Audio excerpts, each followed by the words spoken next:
Yes, I'm doing loose right away. But this also has the flight controller, stabilization system, return to home system on there. Something FC 1000 or 1000 FC. I think it's by Turnigy, I'm not sure though. But, okay, glide. I'm going to power off glide.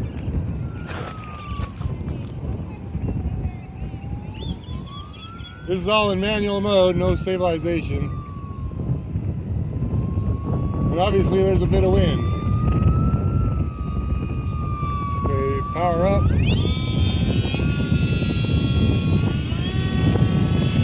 Seems like it pushes the nose down a little bit under power. Power off and then the nose wants to go up a little bit. Not bad at all though. I'm going to get up high. I'm going to turn on stabilization system.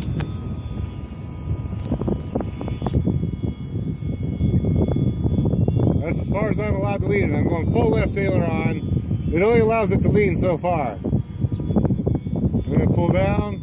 Oh, it goes down quite a bit, but I let off the stick and auto levels itself. That's kind of neat. I'm going to bring it back a little closer here. In fact, I'm going to do the power off glide and see how the auto level does on that. There's one more mode to test out, and that's 3D mode. Okay, that's hands off. It's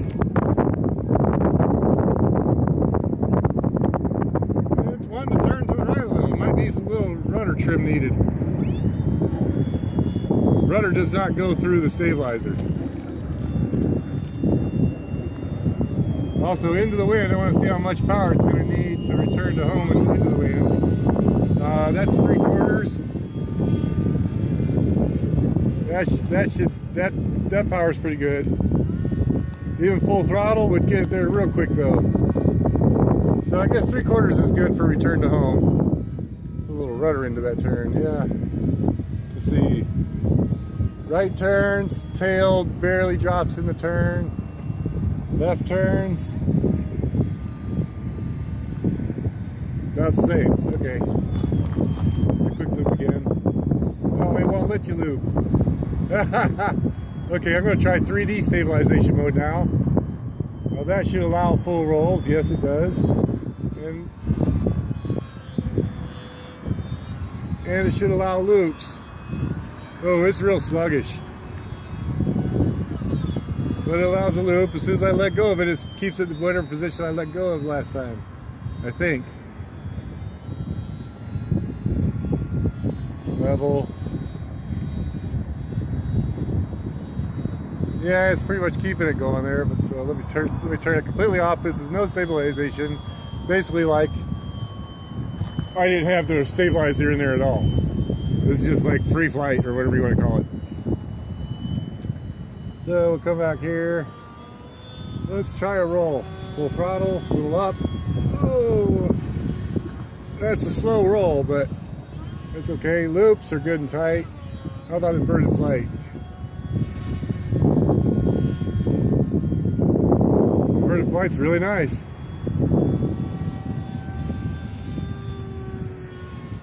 Yeah. Okay, inverted loop. It's all full power there, but now we're power off. We're going to try glide again. I believe. I don't know what it's set at though. I'm going to do the stabilization. See how it lands with stabilization. Where it just floats. Power off right now. And the wind is going. It's wanting to turn downwind. You'd think it would weather vane with the tail to stay pointed into the wind, but it's not. Maybe there's some mechanical trim needed there. One thing about this flight controller is that I watched on some other YouTube videos that you needed to mechanically trim it perfect. So what I may do here is just go ahead and bring it down. I'll put a little left right here to see if I can't keep it straight. Then I'm going to trim it. Okay. A little more. There. A little more. I still want to turn left a little. Very right. We're going to trim left. Okay, maybe left to trim aileron. Okay, bring it back around. I don't think the stabilization system is doing that. That's all power off still riding. Downwind, turning into upwind. This is a really great flyer. Very stable, even without the stabilization system off. In fact, let me do the first landing without it on. Stabilization system is off now. And you know what? The rudder is really working that way. Okay, so I think there's an aileron mechanical trim that needs to be done. This is why it was turning before. That's all still power off.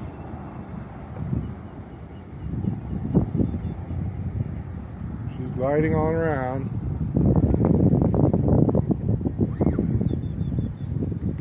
All power off here, by the way.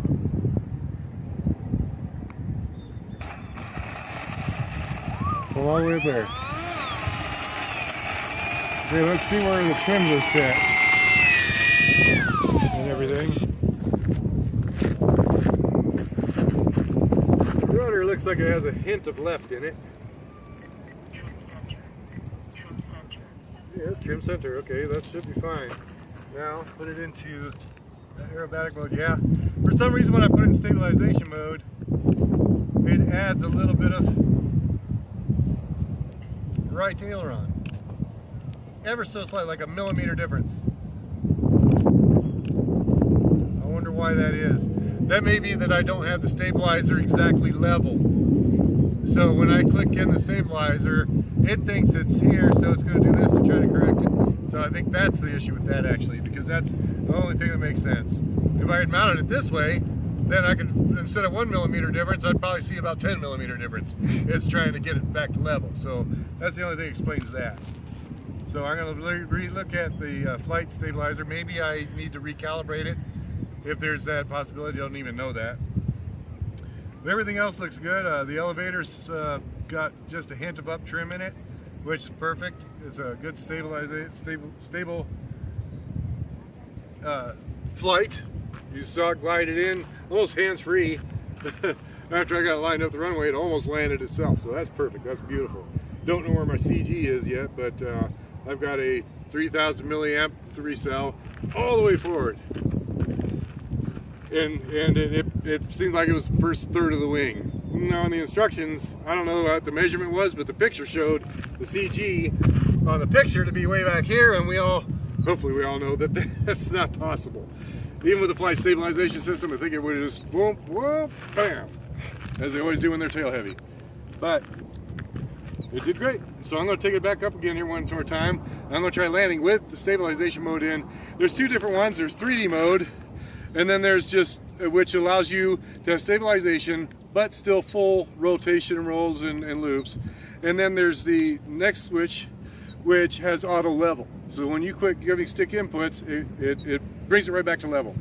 It would be great for a beginner to learn on that, because as soon as he lets go of the sticks, whatever position it's in, it's going to level itself out.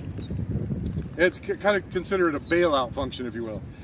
And but if you're flying with it, especially what I'm going to use this for at the FPV, it's if I'm wanting to get distracted or things get fogged up or something like that, I could just take it up, keep it on power, and it's just going to maintain basically the same flight while I clean my goggles. I don't have to worry about it or anything. It's going to maintain its attitude and altitude, which is also when you attach the GPS puck to it, which I haven't done yet. It also has return to home. So I could turn my radio off, or if I fly way out of function, so long as I set the fail-safe to have, half throttle or so that when I turn the power off, that thing goes up to 3/4 throttle. To power the transmitter off. Then the return to home function with the GPS function will bring it back and make it circle overhead until you regain control of it by turning your radio back on, or you can flip a switch to do it manually. The benefit I thought of, if I'm doing long range FPV and I lose signal, that it's going to say, oh, okay, default to return to home function and 3/4 throttle. Then the flight controller system takes care of the rest, brings it back to you. You turn your radio back on, take it out of return to home mode, or whichever. If you did it manually, take it out of return to home mode. If you turned your radio off, turn it back on, regain control, make sure you're in manual mode, and then you can land it. It's all good. You will have saved your airplane and your FPV equipment batteries, etc., anything that would have flown off or crashed otherwise and may have never found, you get it back. And it was like, I think, $80 for this flight controller. Now, it doesn't have on-screen display to report back through, because I think the cheapest one I found that does that is about $180. But for this one, which I think below I'll have a link to what I bought, so you can see which one I've used, and there's other YouTube videos on how to set them up. The instructions are okay, you can get by with them, but it's best to watch those videos. I don't know if I'll do a video on that or not. I'm not real big on videos, actually. So here we go. I'm going to take it off again, and we're going to fly it around. I'm going to just do a little bit more, burn up some of this battery so I don't take it back home charged. And then I'm going to land in auto level mode, which is what I'm going to take off in also. Last time I took off in manual mode. So here we go. Auto level mode for full flight.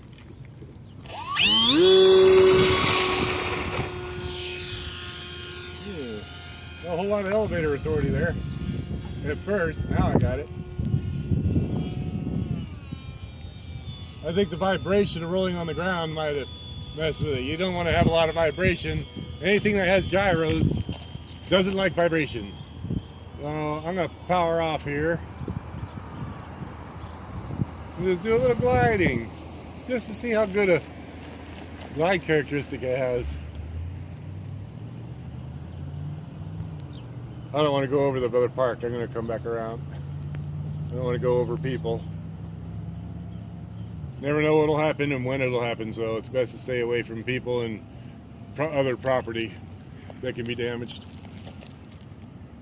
And next time I film, I'm going to have to find my sunglasses, because this is killing my eyes, squinting at the screen and blocking the sun out. Yeah.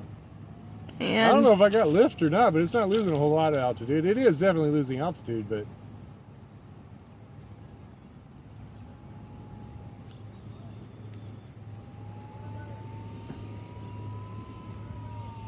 okay, power back up. Full power. It's not tremendous climb, like not unlimited vertical or anything, but it's respectable for a stock power system and stock. After I land next time too, well, I'll be gliding a lot, but I want to check the temperature of the motor, see if it can handle a better prop. Check the temperature of the motor and speed controller. And if it can handle more prop, I'll prop up. And that should give it more climbing authority, but that's not bad at all. I'm not going to complain about that. Even with FPV equipment on there, it's going to do fine. So now I'm up there about, I don't know, 200 or 300 feet, about 200 feet. And power off now, and it's going to glide. See what happens. I'm just holding my left aileron just a little bit so that the flight controller thinks it's level. I'm simulating it thinking it's level. Just do some nice, big, lazy circles. camera doesn't always want to focus on it. It goes kind of in and out of blur. Oh, really? Yeah, so sometimes I lose it for a second. I'm doing pretty good, though, keeping it on there. Yeah, it's a Galaxy Note 3 being used as a camera here, folks, so yeah, can't expect too much. I'm just doing some aileron turns, no rudder. Oh, it looks like a little lift there. I'm going to try to stay in that.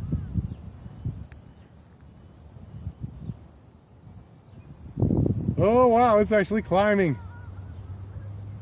So it can thermal with a good, let's circle back around, see if I can get back in that thermal. Well, it's pushing the wing up, so let me turn into it. That would be incredible. I come out here with actual gliders trying all day long to get thermals.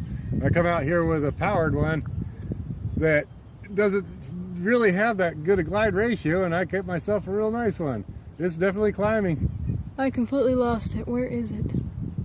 It's, well, take the phone when you look up. That's what I'm doing. I'm just circling around up there. That's a lot of lift. It's a beautiful day for it. Amazing. Well, I didn't plan on spending a whole bunch of time gliding around. We do have other things to do, not pressing, but just wanted to get a real quick maiden out of the way. It's definitely climbing. I don't see a thing. It's up there. There, okay, now I see it. I haven't had the throttle on at all for, I don't know, I don't have a timer to tell me how long, but I think I said in the video when I went power off. I was up over there when I went power off. And then I came around here and... Yeah, just look at the white speck on the screen. Yeah, the little white speck. If you can see it at all. It's climbing. It's gaining altitude power off. With a 3000 milliamp 3-cell in there. That's a heavy battery. An extra flight control stabilizer on there. No FPV equipment yet though. But that's actually very impressive. The Bix3. The only one with landing gear, I guess, as far as I know. I don't want to make this video too long, so I'm gonna... I've been in stabilization mode this whole time too, which means I gotta keep tapping left aileron or barely holding left aileron to make it fly straight. Because the flight controller, apparently, the stabilization system is apparently just 1 degree off center or needs to be recalibrated or something. So okay, I'm gonna go ahead and dive down here. Stabilization system on, I'm full dive. Okay, let go of the sticks and it levels itself. How awesome is that? Okay, I'm gonna come back around. The wind totally died down too, you notice that? Yep. No wind. Oh, I'm starting to feel a little bit, oh, it's shifting directions, that's why. So I'm starting to feel it on my right shoulder now instead of my left. Yeah, so I'm gonna have to land the other direction. So let me come over this way.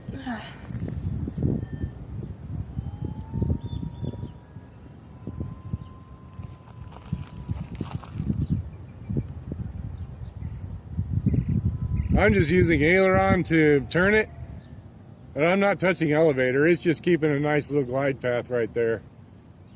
And hopefully I've timed it right to where it'll float on in over those bushes and I can land into the wind here. Nope, I'm gonna have to get a little power. That's okay. Okay, now. Okay, I did not touch the elevator. It landed itself. All I did was control direction. I could have flared it a little more, make it nice and smooth, which I'll do just to prove I can to myself. But I didn't touch the elevator to flare out on the landing. That's really impressive.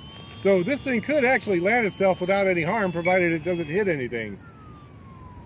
That's really impressive. I like that. Very much like the Sport Cub S.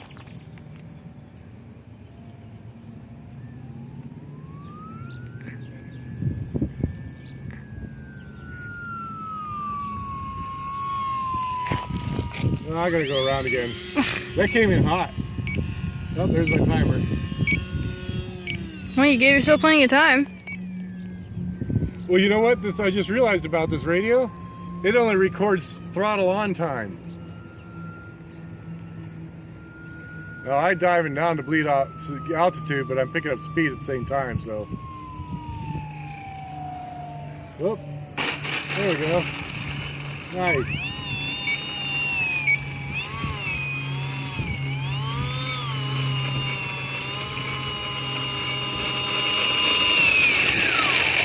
It's got to be one of the best flying planes I think I've ever flown. I like it. Well, I guess you could call that a review, but I just wanted to record my maiden. But I figured while I'm at it, I'll get a little blobby at the mouth, because I'm good at that. Yes, he is. He's very good at that. Hey, I like explaining things. But anyway, take it off stabilization mode. There you have it. I'll check the cell voltage. Actually, let's do that real quick. It started out with a full charge. I got my cell checker here. And we'll see. Unplug the battery. Telemetry lost. Telemetry lost, yes, I know. And we'll check how many volts are left after. That was 5 minutes of power on time. Obviously, the flight was way longer than that, as we can tell by the time of the video. So. Yeah, it's like almost 20 minutes here. Are you kidding me? Almost. Oh, geez, I think I'm going to have to do it in 2 stages. And I'm at. Can you see that on there? Well, oh, hold on, let me find it here. It's hard to see. Move. 11.7, so 3.98, 3.98, 3.93. Oh, I got one cell dropping off more than the other, but that's still almost 4 volts left. So I could have easily had 10 minutes of power on time, and a lot of that was full throttle. A lot of it, I would say more, at least half of that was full throttle. just getting a feel for it, climbing and things. So very efficient. Maybe I'll leave that prop. The efficiency is definitely there. So I don't know. We'll see. I'll try a different prop and see how it does. But obviously, this thing keeping only track of throttle on time, not how much you use, but it's nice that I can use the timer for that when you have something that does a lot of gliding. So something I didn't know about this FR Skytrans radio. Love it. All right, that's the end of the video for now, and we'll see you next time.